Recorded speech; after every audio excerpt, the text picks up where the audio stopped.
I think some of the darker times that I've dealt with are definitely when anxiety and depression are both present. And I think it's very common that those two things go hand in hand.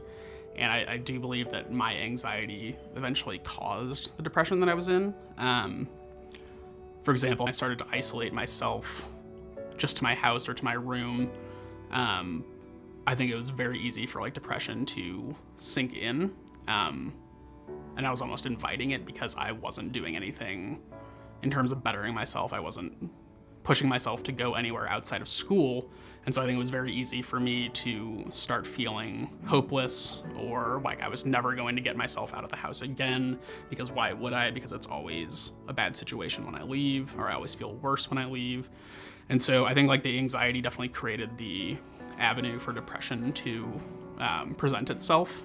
And those are definitely the hardest times that I've ever dealt with either one of those conditions. I would definitely say that depression was one of the hardest things to snap out of, not snap out of, but treat.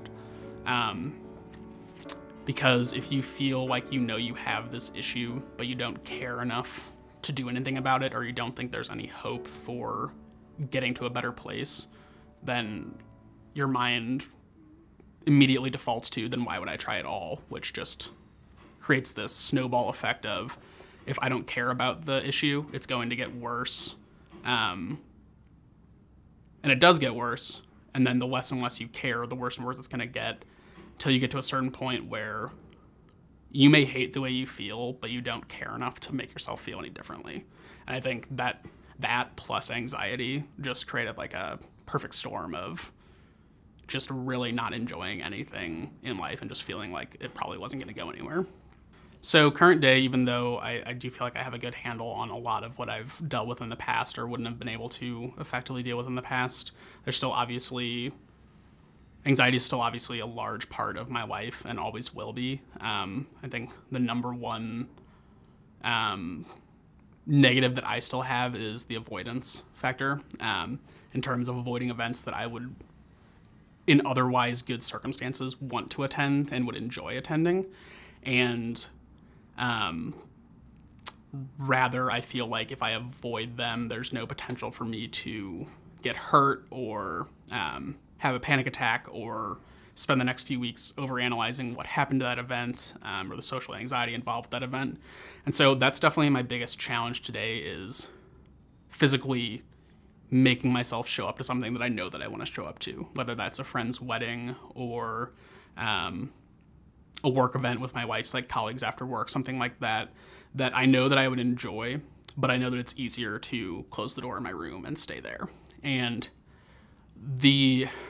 I think the hardest part of all of that is the guilt associated with not being there for either the other people who invited me to that event or for my wife or friends that I was supposed to be going to that with. So I know that it's been hard on my wife to show up to events. It's sometimes fairly consistently showing up to events without me and having to explain to someone why Tony isn't there. Or even if they're asking, like, oh, why isn't Tony there? Having to come up with either an excuse or, and sometimes I say it's okay to tell them like that I'm struggling with something if there's someone that already knows that this is a part of my life. But there's still definitely like a sense of guilt of, why couldn't I get myself to go out the door? When I know that there's been other times where I really, really did not want to go to something, but I forced myself to, and it turned out okay. I think the hard part with that is there are many times where I do force myself to go to something, and I would consider it not to have turned out okay, which makes it so much harder the next time to get yourself out the door again.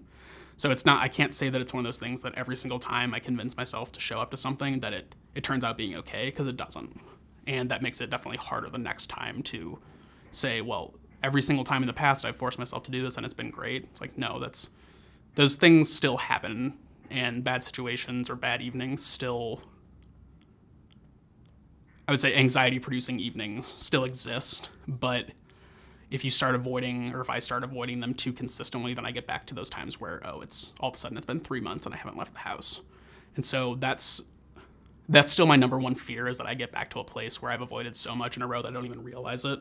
And then people start to say, like, where has Tony been? Like, it's harder to build a friendship or maintain a friendship with someone who hasn't shown up to anything in months. And so, like, in my mind, there's still the fear that that can happen. And so I think some of that fear I can use as a motivator to say, like, that you've seen this pattern before, and here's like your opportunity to stop it. But like I said, it's just so hard when there are still events that don't turn out good to like go back the next weekend and do it again. What constitutes not turning out good? If I show up to an event and I already have anxiety about the situation, whether it be I know I'm going to be in this crowded restaurant and my seat is going to be, some like bar stool, which I'm like very particular about where I sit in a restaurant. Whenever I walk into a restaurant with my wife, she'll immediately look at me for which seat are you going to take, because I have to be, back against the wall looking out to the door, which is just goes back to my like, if I need to escape, I can escape situation. And so if there's a scenario where I know that there's going to be 20 people that we're going to dinner with or something, and I'm not going to be able to, cherry pick where I want to sit, and can I sit by the door so that it's cooler or whatever it may be. If I get to a situation where I start sweating, or I start to feel anxious about the fact that I'm sweating, I feel like people can see that. In my mind, there's only two options they would think of. Like, one, that's like an unhealthy person. Like, why would they be sweating in a scenario that no one else is? Which gives me anxiety to think like, no, that's not the case. I'm very uncomfortable right now. Or two, like, he is very uncomfortable right now. So like, what's wrong? And neither one of those situations feels good as the person in it. Because obviously I would love to stop sweating if I could. I would love to not look like a nervous wreck, even if I'm holding a conversation, otherwise seemingly fine. I would consider that a bad night because it would generally end in me leaving either unannounced or way earlier than I had already planned. Leaving unannounced, I consider it to be rude to other people, but sometimes it's my only option. I feel like some people call it the Irish goodbye, just like not saying goodbye to anyone. But sometimes that's the only thing I can think about is just leaving that situation. And then I'd go home and regret that I left, and especially regret the fact that I left without saying goodbye to anyone or explaining myself. So like, that's an example of a time that like it wasn't worth it for me to go. Or it wasn't I'll overanalyze it and say that wasn't worth me leaving the house for. So the next time that I think we might be at a restaurant where I don't get to pick where I get to sit, like something as menial as where I get to sit, then I want to avoid it.